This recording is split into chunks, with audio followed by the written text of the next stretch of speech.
नमस्कार दर्शकों, आवाज इंडिया में आपका स्वागत है। महाराष्ट्र में 2 महीने में विधानसभा चुनाव होने वाले हैं। अक्टूबर नवंबर में चुनाव होने की संभावना है। बीजेपी नेता और केंद्रीय मंत्री अमित शाह महाराष्ट्र के 2 दिवसीय दौरे पर आए थे। दौरे पर आए अमित शाह और महाराष्ट्र के मुख्यमंत्री एकनाथ शिंदे, उप मुख्यमंत्री देवेंद्र फडणवीस और अजीत पवार के बीच रविवार की देर रात तक सह्याद्री राजकीय अतिथि गृह में मुलाकात और बैठक हुई।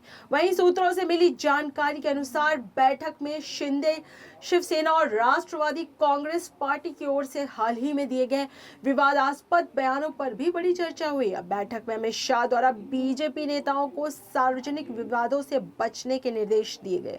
वहीं मिली जानकारी के अनुसार अमित शाह ने कहा कि अगर हम महायुति में हैं तो हमको संयम बरतना चाहिए और इस बात का ध्यान रखना चाहिए कि जनता के सामने गठबंधन में एकता वाली छवि दिखाई दे। अमित शाह ने जीतने की क्षमता वाले उम्मीदवारों के चयन पर जोर देते हुए कहा कि विरोधियों के फेक नैरेटिव का जवाब देते रहे।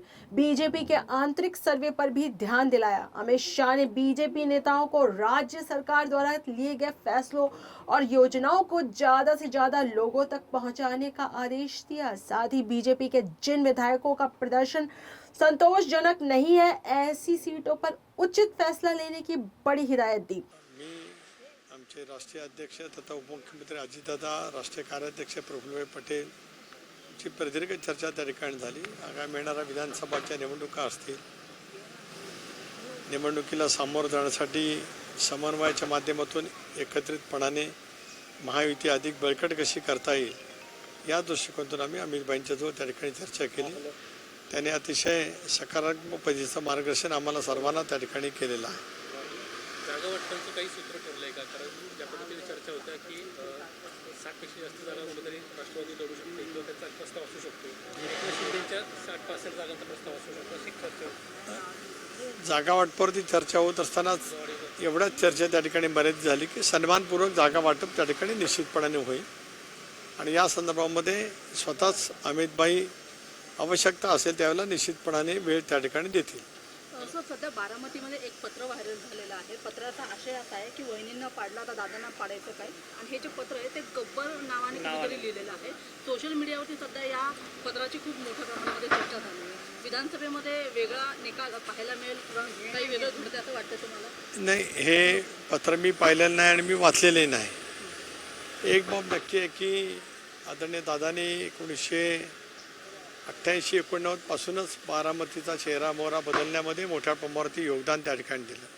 आज अमित शाह बप्पा के दर्शन के लिए मुख्यमंत्री एकनाथ शिंदे के निवास स्थान पर भी पहुंचे और सभी वरिष्ठ नेताओं के साथ वर्षा में बप्पा के दर्शन किए। वहीं अमित शाह उप मुख्यमंत्री देवेंद्र फडणवीस मुंबई स्थित सरकारी निवास स्थान सागर बंगलो भी पहुंचे और वहां भी बंगलों में विराजमान बप्पा के दर्शन किए। फिर साथ ही गणेश चतुर्थी के जश्न के बीच अमित शाह लाल बाग के राजा के पूजा पंडाल में भारी सुरक्षा के बीच भगवान लाल बाग राजा की प्रतिमा के सामने मत्था टेकने पहुंच गए और बप्पा से आशीर्वाद भी लिया। दरअसल अमित शाह का परिवार हर साल लाल बाग के राजा के चरणों में मत्था टेकने मुंबई आता ही है। लाल बाग के बप्पा के दर्शन के बाद अमित शाह मुंबई के बीजेपी अध्यक्ष आशीष शेलार के बांद्रा स्थित निवास स्थान पर भी पहुंचे। वहां पर भी उन्होंने बप्पा के दर्शन किए। महाराष्ट्र में 2 दिवसीय सफल दौरे के बाद अमित शाह एयरपोर्ट से दिल्ली के लिए रवाना हुए। वीडियो जर्नलिस्ट शिवाजी काले के साथ अंजनी कुमार मिश्रा की रिपोर्ट।